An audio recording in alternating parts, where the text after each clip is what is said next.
lugar. Não acredito.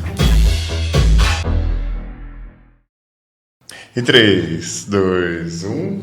Will Victor in the morning. Vitor? Eu, tudo jóia? Jóia, quanto tempo? Pois é, parece até que foi ontem.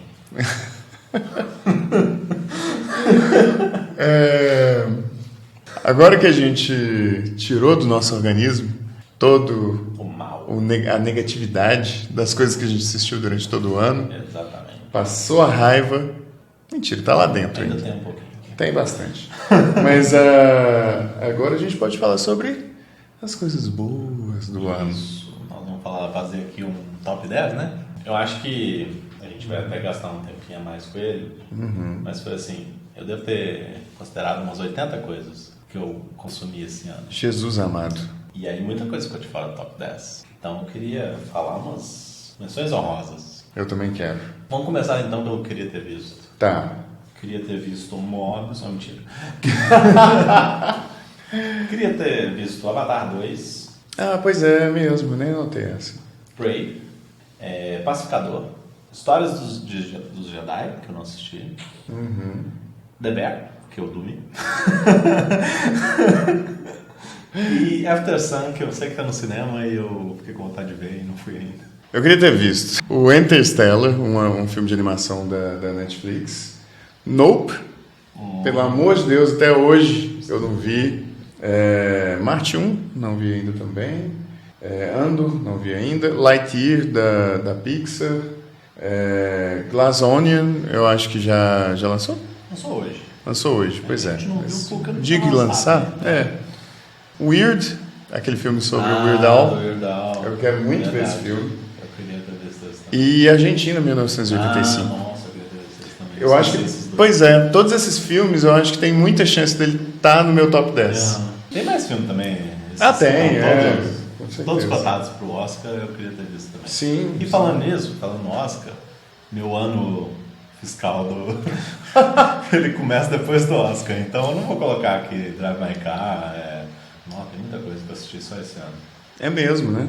Eu queria ter terminado Horizon 2 e God of War Ragnarok. São menções honrosas de coisas que eu parei na metade. Na metade é bonito de falar que eu acho que eu parei muito menos da metade.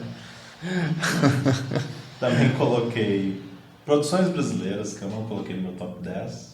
Certo. Marte 1, Medida Provisória e Pacto Brutal. Pois é, eu quase coloquei Love, Death and Robots, terceira temporada nessa lista. Homem do Norte também é um filmaço. Tá aqui também na minha. E Batman, que foi pesado não colocar ele na lista. Eu tenho mais umas aqui. Poderiam ser melhores. Eu já tinha falado do Doutor Estranho 2, né? Que tá nessa lista. Eu coloquei Obi-Wan e Anéis de Poder aqui. Anéis de Poder também? É porque tinha uns núcleos que a gente não gostava. É verdade, faz sentido. Aí eu não coloquei no top 10. Faz sentido. Eu coloquei um que a gente assistiu, talvez foi a última coisa que a gente assistiu antes de fazer essa gravação, que foi o Pinóquio. Sim. Do Guilherme Del Toro. Rosa? Coloquei. Eu também. Achei que você Sério? tinha colocado no top 10. Não! Planeta Pré-Histórico. É um documentário que... Colocou? É um documentário muito legal, muito bem feito. Esportes pelo Mundo e Esportes do Mundo. Agora eu já não consigo mais separar os dois. Guilherme Del Toro tá aqui de novo. Com o Caminhante das Estranhas, como é que chama? Das Curiosidades. Sim. Eu tinha falado das produções brasileiras dos jogos. Tem os que quase entraram na lista, né? Tirando o que você falou, né? Os dois que você falou. Certo. Eu coloquei aqui Mulher Rei, Elvis, também gostei muito, mas não entrou na lista. A temporada 4 de Marvelous Miss Maisel. A temporada 3 de The Boys. Tem a série que eu falei no último Recomenda, né? Black Mirror, o penúltimo Recomenda, não lembro, que é muito boa. Sandman, que infelizmente não entrou na minha lista por causa da segunda parte. Turning Red, que é muito bom, mas não entrou só. Tem a sexta temporada de Rick and Morty, que eu gostei pra caramba. E, por fim, o novo single do Blink-182. Esses são meus menções honrosas. Então vamos pro top 10? Vamos! Posso começar? Pode. Porque meu número 10 é uma menção honrosa sua. Ok. Turning Red. Ele foi mais um desses filmes da Pixar que a esse ponto eu já devia estar acostumado. Que eu penso assim, não vai me afetar tanto assim. Não é nem pra mim esse filme. Sim. E aí eu vou lá e choro.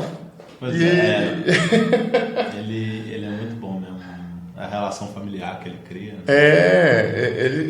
Assim, eu amo animação em partes, né? Nem só por isso, mas em partes, porque são produções que além, eu acho que a gente já até comentou isso em algum outro episódio, mas além de todo o aspecto cinematográfico, ele tecnicamente ele tem oportunidades de trazer coisas novas que filmes normalmente não têm. Sim. E o Turning Red, já nesse patamar, ele faz uma alusão a anime, que eu nem sou super fã de anime, mas ele traz umas técnicas japonesas, coreanas de animação para animação 3D ocidental, que não só funciona por causa da história, como adiciona ao repertório que uma animação pode trazer, sabe? Sim, eles inovaram a animação. Eles Mesclaram, e aí trouxeram um jeito novo de representar uma coisa que eu achei assim. E além disso ainda tem a relação, é sobre uma história difícil de contar, que é de uma mãe controladora, né? Sim. Que às vezes é até tóxica mesmo, né? Ela é realmente tóxica. Eu fiquei pensando que acabei de vir aqui na minha cabeça. Será que a Pixar tem uns psicólogos lá dentro? Com certeza. Que é par da equipe de roteirista, né? O que a gente pode colocar agora? Aí o psicólogo vai e traz um problema. Ele fala sobre os pacientes, né? Tipo, eu vou falar de um problema bem comum de um dos pacientes. Mas é muito legal ele conseguir falar sobre essas relações até de abuso, né? Que uma mãe consegue ter com a filha, principalmente filhas mulheres. E de um jeito com humor, de um jeito que inclusive você ama a personagem da mãe dela, sem isso ficar dissoante, assim, sem isso ficar tipo, ela é legal ou ela é insuportável? Não é.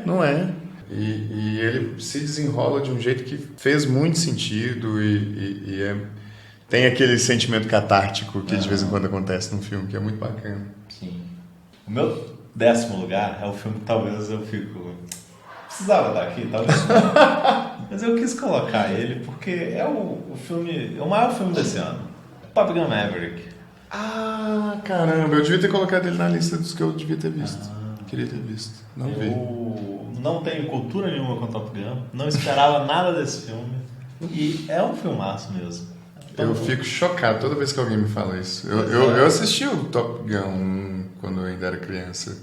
Depois nunca mais. Mas então assim, eu não tenho uma proximidade muito grande. Pra mim é só um filme com imagens bonitas. É um filme de pai.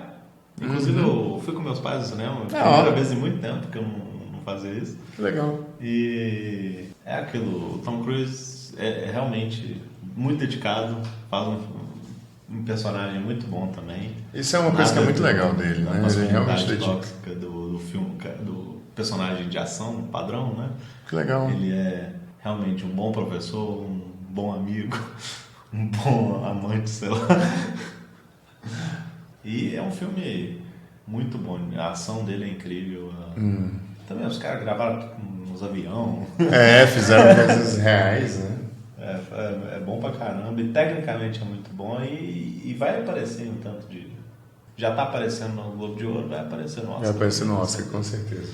Nem que seja nos técnicos, mas provavelmente mais do que só os técnicos. É um filme que exalta os Estados Unidos.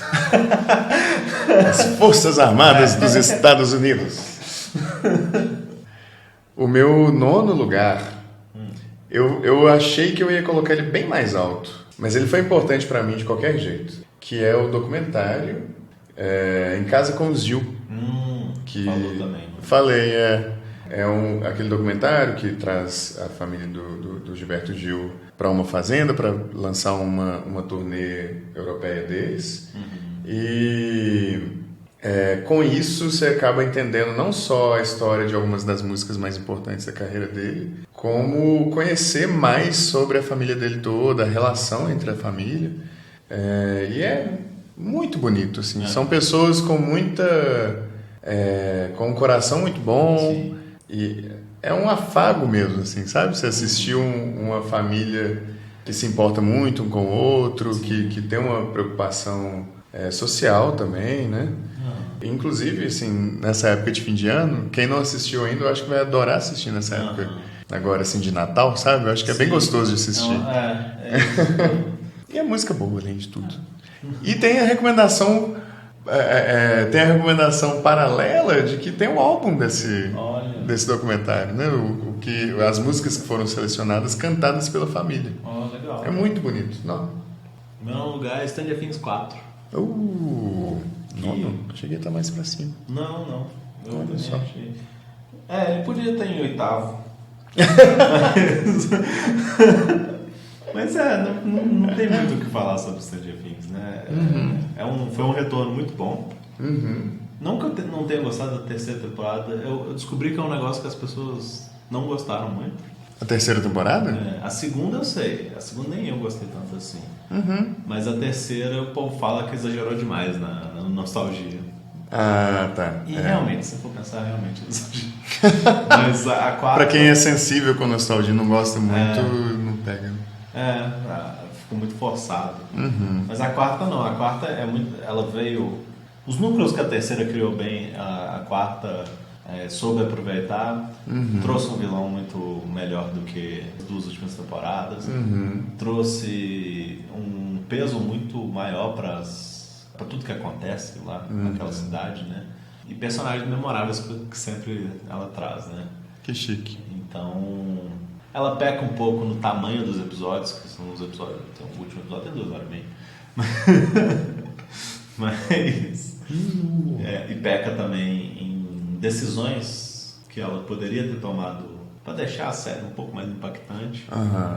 E também a separação do núcleo. Parece que é por causa de pandemia, né? Isso implica... Isso impactou no como eles gravaram. E aí você fica esperando que alguns personagens se encontrem e esse trem vem enrolando, não vai acontecer lá no final só. Nossa. E aí esses pontos acho que deixaram ali embaixo, mas vale muito a pena e ficou aqui em 9º. No meu 8º lugar, coloquei mais uma menção honrosa sua, Mulher Rei. E realmente, assim, não é um filme perfeito. Ele é até um filme bem simples, se você for olhar, né, o básico dele. Mas é um desses filmes que tem uma importância maior do que o que a gente vê na tela também, né? Acabei de lembrar que um dos meus menções honrosas, pensando em Mulher Rei, era Wakanda Forever. Eu coloquei ele, não podia ser melhor também. Mas o Mulher Rei tem essa importância que está embedada na própria produção. Assim. É a história que esse filme conta que influenciou algumas coisas do Pantera Negra. Por causa do Pantera Negra original que esse filme existe. E esse filme existir, ele colocou dentro de um circuito de blockbuster uma história que nunca foi contada, que é uma história africana de mulheres guerreiras, né? Não é nem mulher princesa. E é uma história, né? História verídica, né? Com algumas liberdades, mas óbvio, porque sempre tem.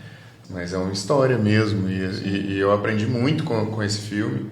Ele é um filme que te instiga a pesquisar mais sobre, para falar sobre ele, assim que eu assisti, até a gente falar sobre ele, até depois eu li muito sobre o país, sobre tudo que estava acontecendo em volta, a influência da Europa ali. E assim, se esse filme, que é imperfeito, causou esse efeito em mim, então ele foi mais importante do que vários filmes que eu assisti esse ano. Sim, esse é um negócio que eu considerei muito para colocar as coisas no meu top 10. O meu 8º lugar é um negócio que eu esqueci no nosso top 5 do meio do ano. E aí, eu achei até que não era desse ano, mas é A Lenda de Vox Machina. Sim, é verdade, você tinha falado. Caverna do Dragão para adultos para adultos que parecem que é porra. Caverna do Dragão adulto também.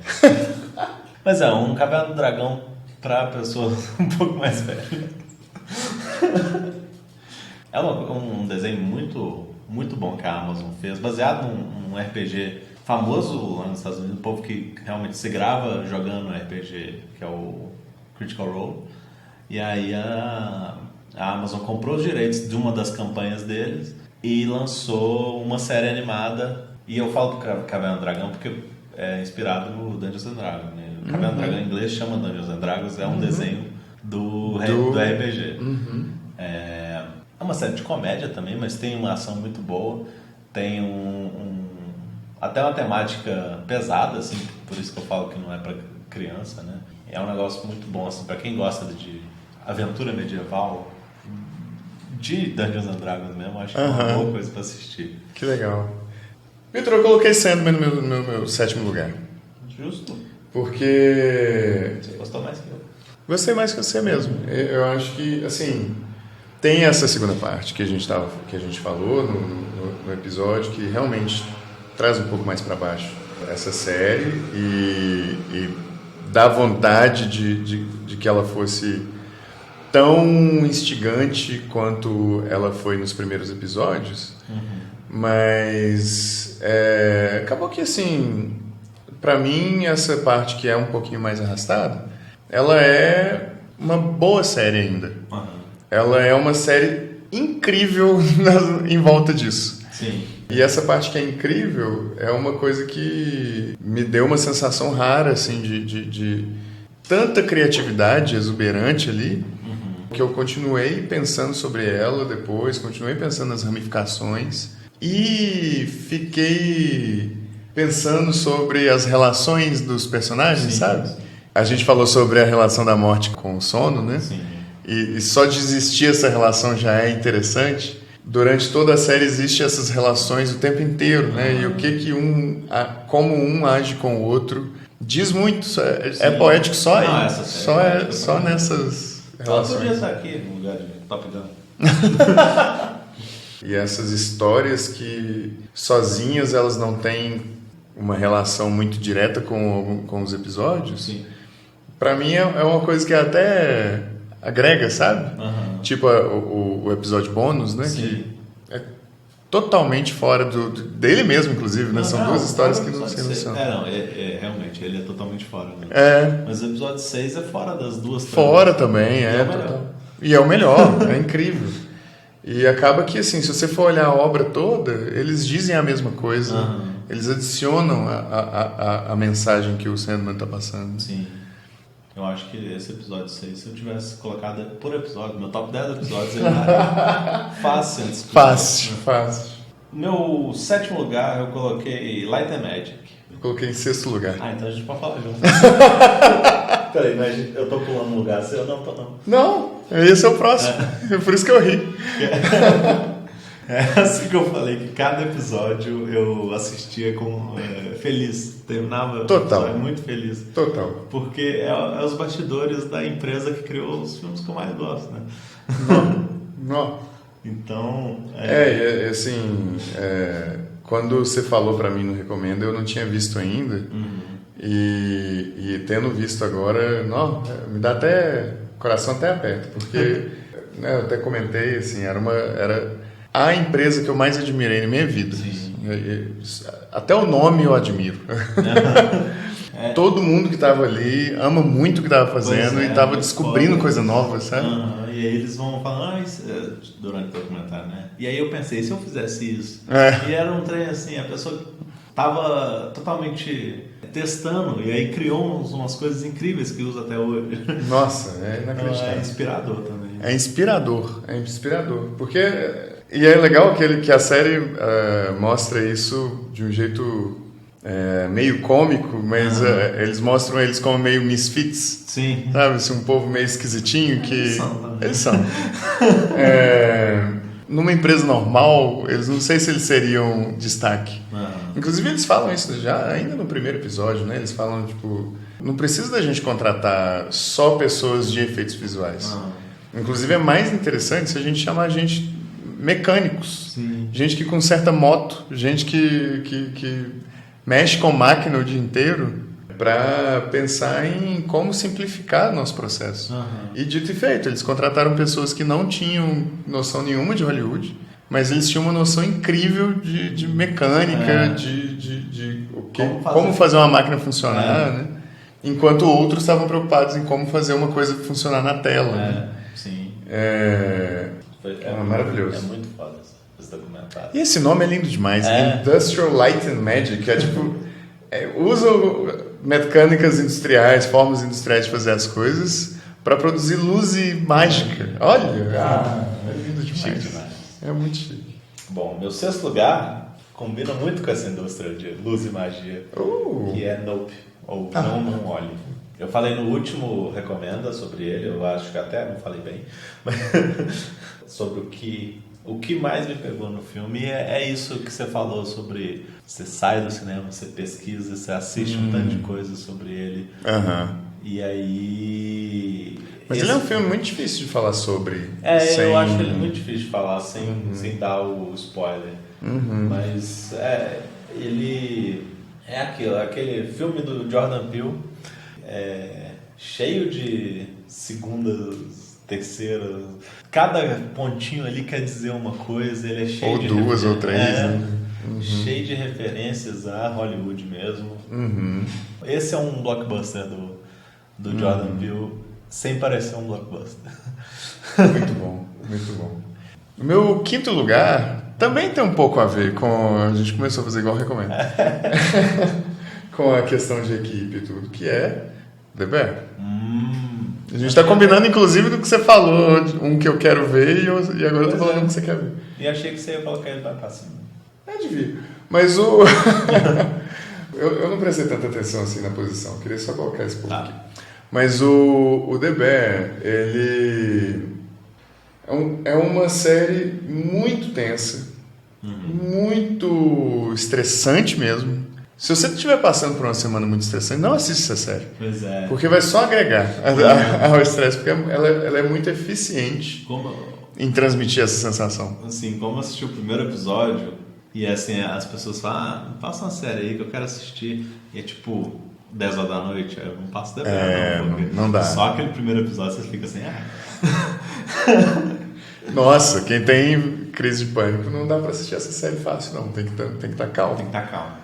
Mas isso é um elogio à série. Ela é talvez a melhor representação de pressão e estresse que eu já vi numa obra que seja qualquer uma. E porque a ambientação dela é muito propícia a isso.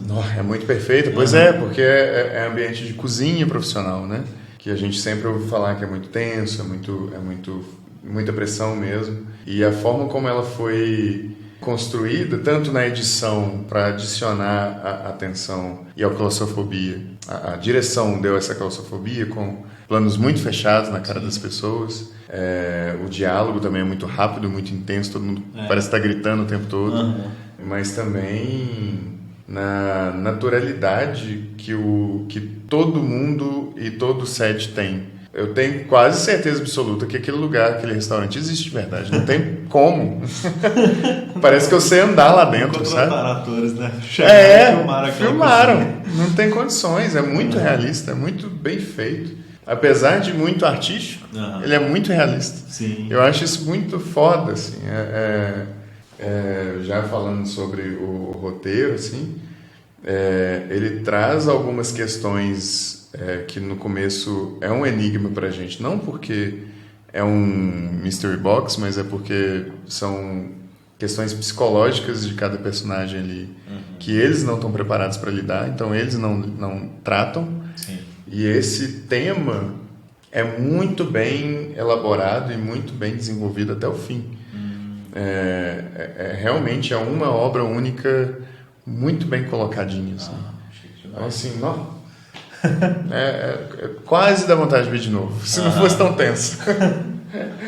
Bom, meu quinto lugar fica para A Casa do Dragão, que é incrível o que essa série conseguiu fazer depois da queda de Game of Thrones. Porque aquilo, Game of Thrones terminou tão para baixo, né?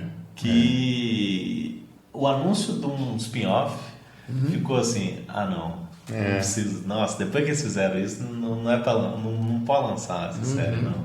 E ela quase todo mundo que eu conversei, eu não assisti Game of Thrones, pra mim foi uma loucura que todo mundo entrou. Mas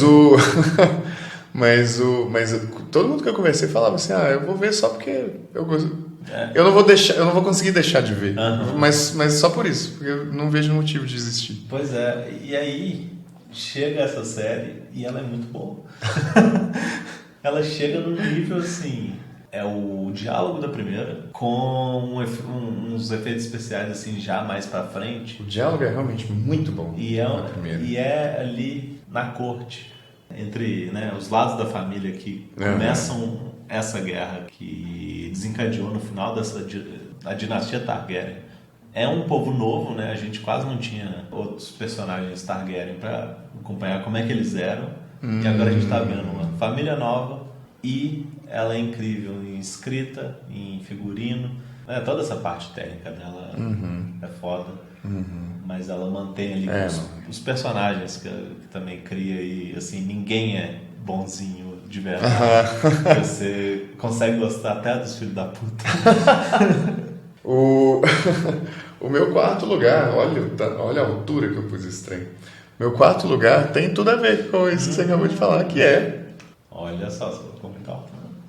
Anéis de Poder. Porque, em partes, eu sei, é porque é Senhor dos Anéis. E isso me afeta de um jeito muito grande. Mas também foi uma série bem melhor do que eu imaginei que ia acontecer. Assim como quem assistiu a sexta temporada de Game of Thrones não estava afim de ver Casa do Dragão, eu não estava afim de ver... Oitava temporada de Game of Thrones. Oitava? Oitava. Mas começou a pior na sexta. Eu não estava interessado em existir obras novas de Tolkienianas, principalmente da Amazon, principalmente uma série, principalmente logo depois que morreu Christopher Tolkien, eu achei até meio afrontoso, assim. Eu considerei nem assistir. Nunca ia acontecer isso, eu com certeza ia ter isso. E não só eu vi, como eu gostei demais da maior parte dele. Sim. E uma coisa que a gente tem falado muito, né, é sobre o tom e o tema principal da obra original ser respeitado, né? E o Anéis de Poder fez isso. Não só com coisas que são novas e que são criações da própria série, mas também com pequenas menções a coisas que, para quem já leu Silmarillion, já leu Contos Inacabados ou o próprio Senhor dos Anéis, vai ter pego ali uma coisinha ou outra pelo jeito que a pessoa fala ou por uma pequena menção.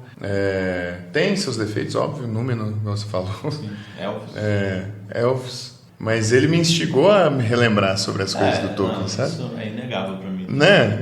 A gente ficou discutindo sobre Tolkien meses. Durante todo o tempo que a gente assistiu, a gente estava discutindo sobre Tolkien. Talvez deve ser duro demais. Não. Você tá certo. Meu quarto lugar é Batman. Porque foi meu filme de super-herói favorito esse ano. Não é nenhum esforço. Mas eu já falei, acho que eu coloquei ele em terceiro, talvez no top 5 do meio do ano, né? E é tudo aquilo. Pra mim é o filme com maior imersão no universo do Batman de sempre. Eu adorei o fato dele ser muito rústico. Nossa, muito rústico. Muito bom. Os personagens são muito reais também, embora não sejam tão... Não é o realismo Nolan que não precisa explicar que a roupa dele é roupa de... Não tô querendo dar um ataque no Nolan como sempre. Sempre tem que dar um tapa no Nolan. Mas o tanque dele é um tanque que era para ser usado no exército. A roupa tem dele que ter esses momentos de explicação. De exército também. Não, eu acho que esse... Ele parece não pede desculpa, né? Ele não pede desculpa. Ele não colocou esse pé no chão que o Nolan colocou, que ele precisa depois explicar porque tem um cara vestido de morcego. O Matt Reeves, ele fez um universo que é muito quadrinho mesmo. E aquela versão mais pesada de Gotham City e do Batman. Então, Eu gostei pra caramba desse filme. Não, e a cidade de Gotham City ficou muito incrível, né? Dá vontade de ver mais ali. Por mais pesado que seja, às vezes. É muito bom, assim, não começou ainda, mas eles prometeram um tanto de spin-off na cidade. Que interessante. Abordando diferentes pontos ali, né? Uma sobre o Pinguim, uma sobre o Asilo Arkham. Então, vai ter, se rolar mesmo, né? Que a DC a gente nunca sabe. Mas é uma expectativa muito grande para esse universo que está sendo criado do Batman. Com certeza. Talvez vai ser a salvação da DC. Nós vamos entrar no top 3? Top 3. Meu terceiro lugar é um que, similar a outras obras que estão aqui nessa lista, me afetou muito. Assim, eu acho que quase todos os meus amigos ouviram sobre essa série. É uma série que é a segunda temporada de Undone. A primeira temporada eu já tinha gostado muito e você até comentou comigo que parecia que não precisava da segunda temporada, mas tendo assistido a segunda temporada inteira, a sensação é de que a primeira foi realmente só uma introdução. Sim, verdade. Eles evoluíram muito todos os argumentos que são trazidos, né? Levaram para um novo patamar tudo que estava sendo argumentado na primeira, pegaram as consequências de tudo que estava sendo imaginado ali e trabalharam em cima dessas consequências. Sim. Uma coisa parecida com o Turning Red, inclusive, que é essa relação familiar, a complexidade, às vezes as coisas que as pessoas agem de um jeito, às vezes agressivo ou de um jeito que você não entende. Sempre existe uma justificação, sempre tem um porquê. Pois é. Pode não ser legal, pode não ser nada, mas sempre existe um porquê. Ela traz muito, você fala da terapia mesmo, né? Mas ela faz você entender por que tal personagem está agindo assim. E te convence. Total. Então, assim, eu não consigo parar de elogiar essa série. Assim, eu não sei se vai ter uma terceira temporada, mas eu também espero que não. Porque ela acabou tão bem e a segunda temporada é como se fosse uma resposta à primeira temporada de um jeito muito bom. Sim. Bom, no meu terceiro lugar, eu vou colocar aqui Tudo em Todo Lugar ao Mesmo Tempo. É o meu segundo lugar. A gente pode falar junto de novo. Porque eu tô muito em dúvida com uma série que eu tô... Não acredito que você colocou ela aí. Eu tô subindo com ela aqui. Chocado. Tô chocado com você. Mas... Beleza. Vamos já tudo em todo lugar ao mesmo tempo. Tô indo com o meu coração pra Tá, não, beleza. Eu tô achando legal. Pra mim foi uma reviravolta. Porque Tudo em Todo Lugar ao Mesmo Tempo a gente já falou no Recomenda, a gente já falou... Fez um episódio dela. Especial. E ela é tudo em todo lugar ao mesmo tempo. Ela não, ele, né? Um filme. É um filme que teve o orçamento de um dos episódios do Stranger Things, da quarta temporada.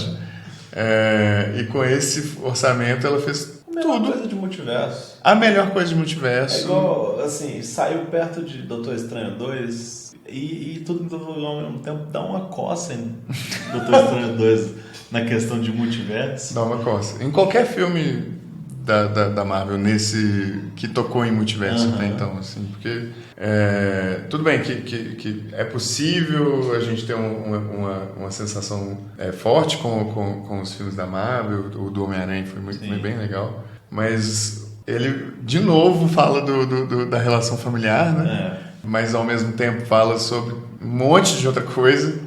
Ele tem comédia, tem drama pesado. Drama pesadão comédia mesmo. Pastelão. Comédia pastelão é drama pesado. E consegue fazer funcionar. Que eu tava falando. Junto, exato. De um jeito orgânico, né? Tem uma vilã pesadíssima, um tema pesado, que é engraçada, com uma heroína que não é legal, mas é engraçada e a gente ama ela assim mesmo. Com um marido que é ele é maravilhoso. E dentro desse núcleozinho a gente tem tudo, em todo lugar, ao mesmo tempo. É impressionante, Eu acho que esse filme vai ser estudado no futuro. Assim. Então vamos falar no segundo lugar. Tá. No segundo lugar, é Ruptura. Não acredito. E aí eu acho o primeiro, né? Pois é. gente fala junto de novo. Tá. Nossa, aí, caramba, como é que eu vou falar? É outra que a gente já... A gente já discorreu até não poder mais sobre... Tem no Recomenda, tem um episódio só dele. E é uma série que chegou do nada. O Todo Lugar ao Mesmo Tempo também chegou do nada. Né? Também chegou do nada, mas o Ruptura, uma série da Apple, né, que ainda não tem um espaço de mercado tão grande assim. E que só faz coisa boa. Só faz coisa boa. Mas, assim, em meio às coisas boas que ela faz, ela fez essa série que é do... Não, é inovadora pra caramba, assim. O primeiro episódio já estoura a minha cabeça. É uma ficção científica, né? Que traz uma ideia simples, que a gente fala no nosso cotidiano. Sim. Quase todo mundo dos mundos modernos já falaram a pessoa do trabalho e a pessoa pessoal, separar o profissional do pessoal. Todo mundo pelo menos já ouviu esse argumento, né? Essa série pegou isso, transformou numa ferramenta de ficção científica e trabalhou todas as ramificações dessa possibilidade enquanto faz uma crítica a essa noção. De um jeito que a gente se reconhece o tempo todo, a gente se sente dos dois lados da situação, assim, tanto do lado os áureos quanto os ínis, e acaba que ela não facilita nenhum argumento, assim, ela não... Tudo que ela fala afeta a gente de um jeito muito forte, porque a gente se vê mesmo, assim, para existir na sociedade, às vezes a gente sente que a gente precisa justificar as nossas ações, ou quando elas não são justificáveis, a gente tenta separar o profissional do pessoal. E aí vem essa série para falar disso, de um jeito simples, ainda por cima. Ainda por cima de um jeito simples. E muito bem estruturada. Muito bem estruturada. Ela dá todo o tempo para você pegar a ideia, ela começa a desenvolver o que ela vai fazer com essa ideia e não enrola. Não enrola. E ela te induz a pensar muito sobre isso também. De um jeito que... Eu nunca mais parei de pensar em ruptura. Eu tô o tempo inteiro pensando assim, isso aqui tem tudo a ver, isso aqui é muita ruptura. E ela é uma série, ao contrário do The Bear, que foi eficiente em ser realista, ela é eficiente em ser surrealista. Sim. Porque ela quer demonstrar o quanto o ambiente corporativo é surreal. Sim. É brutal. Nem só o corporativo, né? Até algumas outras coisas do lado de relações fora sociais também, né? Malucas, né? Assim, ela exagera num ponto que não fica aquele exagero que você não... Você fala, não é possível. É real, não sei o quê. Ela exagera num ponto que você fala assim, cara, então a pessoa é assim mesmo, né? Total. Além de tudo, tecnicamente também muito bem realizada, né? Com cenários meticulosamente pensados. E como você falou das cores. Das cores, né? Do tamanho dos cenários, né? Tudo, cada detalhinho. Quanto mais você vê essa série, pode ser revendo, pode ser revendo. Ela pode ser revisitada. Ela pede você assiste ela de novo, acho que você pega mais coisas. Pega mais coisas. É a melhor série do ano. Mas vai lá, vamos lá, vamos ouvir esse argumento. Eu, inclusive, tô com uma pista aqui do que seria meu top 1. Mesmo. Porque danado. Rebellions are built on hope. Essa frase dita em Rogue One, uma história Star Wars. Caramba.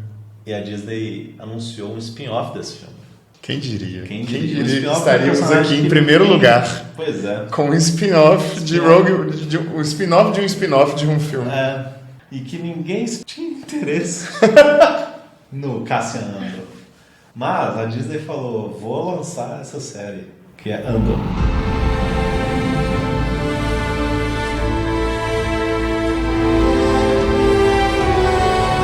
A minha história com Star Wars é curiosa, porque assim, eu nunca gostei do lado negro mesmo, nunca gostei de nenhum vilão. Assim, gostar no sentido... mas eu não falo... estar do lado dele. Eu não falava isso. Sim. Eu nunca estive do lado de nenhum deles. Mas eu achava os rebeldes muito toscos. Só que com o tempo... eu fui vendo livros diferentes, obras diferentes, né? Livros, jogos, tudo. E isso foi me desenvolvendo um respeito muito grande. É mesmo, eu também passei por essa transformação, agora que eu tô percebendo, nunca tinha parado para pensar nisso. Pois é. E a gente vai crescendo, a gente vai entendendo o que eles estão o que significa, né? O que eles estão confrontando também. Isso é muito chique. O fato deles serem tosquinhos e fraquinhos contra essa máquina imensa intergaláctica é parte do que torna eles incríveis. Andor conta o mais mundano possível de Star Wars. Ela mostra como que são, de início, nem o Império. E aí rola um problema ali que começa a influência do Império naquele planeta, enquanto vai mostrando como é que as pessoas simples começam a sofrer essa opressão. Passa por o que está acontecendo na política com a Mon Mothma, né?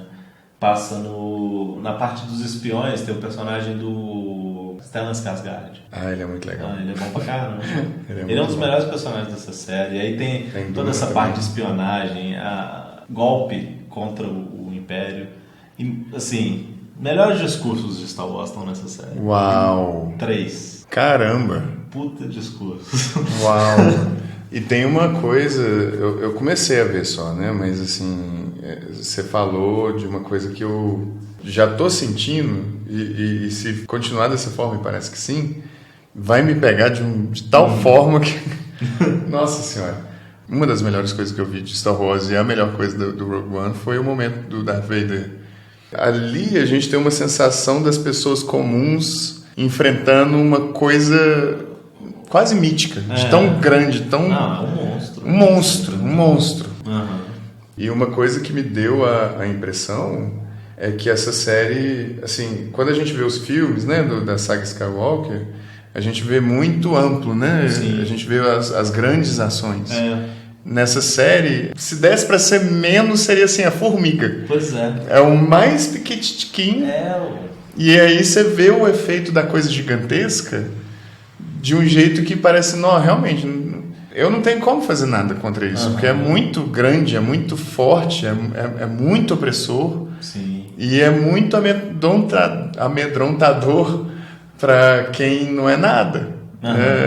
E só quer continuar trabalhando, só quer manter a família. É um negócio que é dito na série, assim. Às vezes você tá de boa com o Império, mas vai chegar uma hora que o Império vai te afetar de verdade. E aí você vai ver como é que é esse peso. Que legal. E é muito foda porque a série é construída em 4 arcos. Cada uma rebelião diferente, em algum ambiente diferente. Que legal. E que o Cassian acabou passando por esses 4 pontos, né? Conseguiu pegar um ângulo de uma franquia que está sendo explorada desde os anos 70 e colocar de um jeito que a gente reconhece como, por exemplo, a luta contra o fascismo, né? A luta contra o fascismo. De um jeito que em outras obras fica mais difícil da gente pegar por causa que é muito amplo, né? E aí quando você vê o Império sendo essa grande sombra que vai aos poucos tomando, mas para quem tá lá embaixo nem vê, quase só vê a sola do pé. É muito é inspirador, é muito legal mesmo. E tá bom, Vitor. E é uma série, assim, quem diria que o que funcionaria em Star Wars era não apostar em personagens já conhecidos, quem né? Diria, né? Oh, que coisa! Mandalorian e Andor. Nossa! Mas é isso. Siga a gente no @hora_da_castanha. Estamos animados e preparados para fazer novas coisas e continuar fazendo o que a gente está fazendo. Certeza. E é isso. Muito obrigado pela companhia esse ano todo. A gente lançou esse projeto esse ano, né? E tem sido... esse ano, né? Comecinho desse ano. E tem sido maravilhoso fazer isso tudo. Divertido demais. É divertido demais por nós mesmos e também para conversar com quem a gente pode conversar ao vivo. Essas 3 pessoas. E é isso. É isso. Um beijo. E E até mais. E até mais. Curta, comente, compartilha. Uau!